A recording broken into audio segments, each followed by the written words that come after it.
Jason Lewandowski. Režisér, ktorý zrujnoval svoju kariéru alkoholom.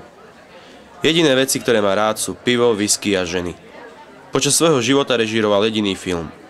Volal sa Biela labuť. Aj tak získal dosť peňazí na jeho životný štýl.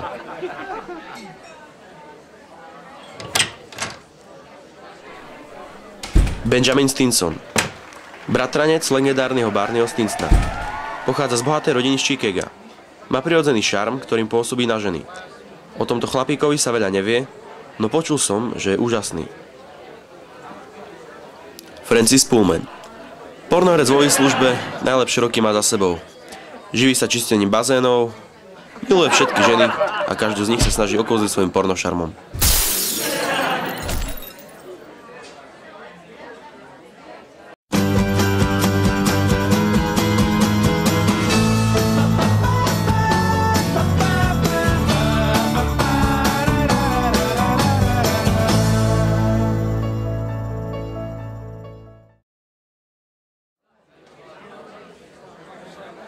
Jedného Jacka.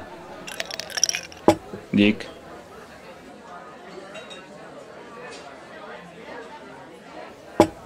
Zo všetkých možných barov na svete práve ja si vyberiem ten, kde je sklad vonku.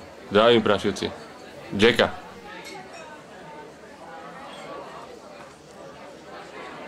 Ešte ťa neomrzala tá klasika so servírkami? Mám plný telefón čísel na profesionálky. Stačí si povedať písmenko z abecedy. Ach, tie profesionálky. Náne.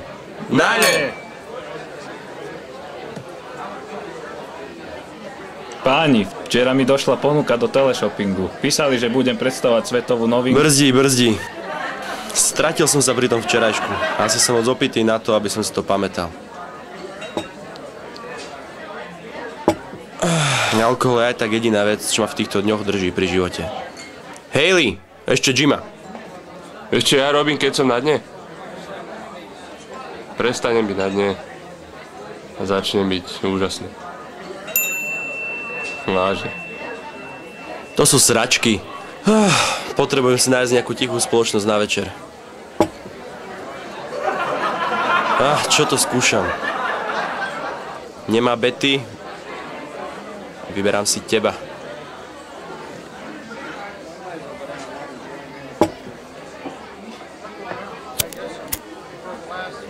Hej, Benny, počúvaj ma.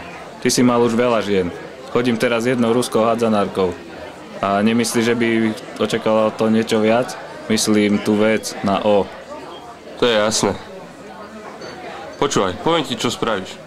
Prídeš domov, zapáliš sviečky, pustíš si romantickú hudbu a keď príde ona domov, postavíš si ju pred seba, pozrieš sa jej do očí, chytíš ju jemne za ramená a keď už bude na kolenách, tak vytiahneš... Ty hovado, ja som myslel obručku, veď buďme ľudia, čo si o tom myslíš? Nemám čas, kámo, to.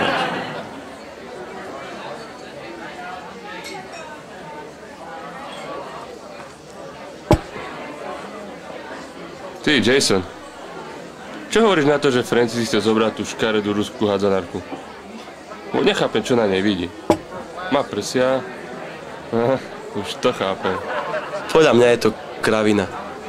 Čo už môže byť lepšie ako nová neznáma na tvojej terase, ktorá hovorí každému slovu, čo jej povieš. Ty si niekedy dáš po druhej fľaši vína, ale o to viac je to krajšie. Zdravím páni, toto je moja priateľka Nataša. Nevie po slovensky, takže to veľa nemá hovoriť. Zdravstvujte.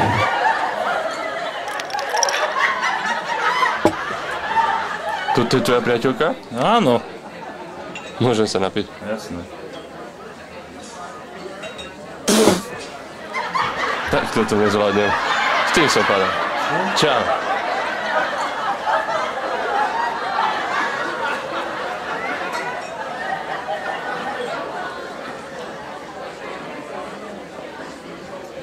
No tak Jason, čo je s tým Benom? Tebe to nechýba? To spolužitie s osobou, ktorú ľúbiš? Ani nie. Moje životné postoje roky ovplyvňujú existencializmus. Rád sa nechám len tak unášať životom a pritom hĺbam nad jeho zmyslom a nekonečnými záhadami. A okrem toho... Veľa pijem a veľa spím. Nemal by som čas na takéto veci. No poď Zlatko, ideme ku mne.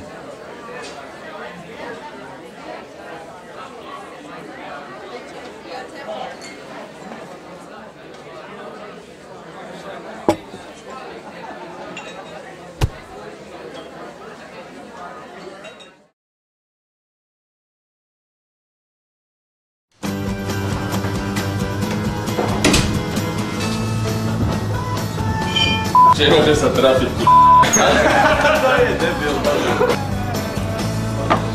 Páni, včera mi došla ponuka do teleshoppingu, predstav.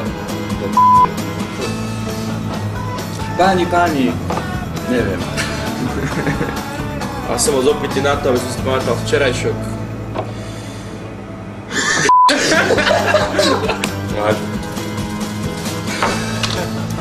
A keď príde ona domov, postaví si ju pred seba, pozrie sa jej do očí, kamo, do očí.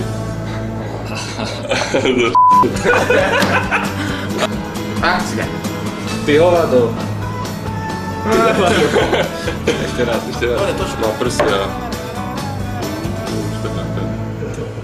Podľa mňa je to strata času. Čo môže byť krajšie ako mať žensku na terase, ktorá hovorí každému slovu, čo jej povieš. Ty sa niekedy dáš po druhej fľaši vína, ale to je to krajšie. Ja to sa smiem. To je v pohode. Tak ešte raz. Mňa tam nebolo vidno, ak som tam stal. Ja bože čo?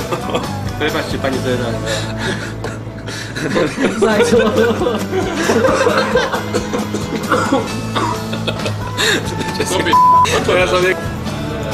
Čo je s tým Benom? Jason, tebe to nechýba? S istou osobou, ktorú ľúbiš. Môj život rokmi ovplyvňuje existenciálny. Rád sa nechám unášať jeho záhadami a dumám nad jeho hĺbami.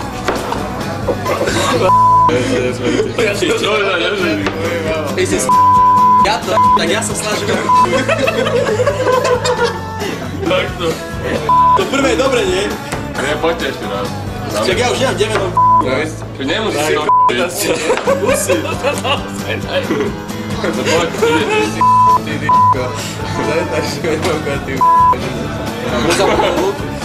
Mám točiť? Zas buďme, To nemusíš piť, ja si to dávam pri ústach, keď piješ. Ale kamo, to nie je autentické potom, to je hrané, ja nerad hrám, ja proste na to prežím. Teraz čo robíš? Hrať. Nepoznáš osobu? Ktorú má aj priateľov na Facebooku. Čo je s tým Benom, Jason? Ale nie ešte raz. Ešte že 32 gigovú pamäťovú kartu. Máme 225 minút ešte povedať. S tým Jackom. Dobre. Tebe nechýba osoba, s ktorou čo?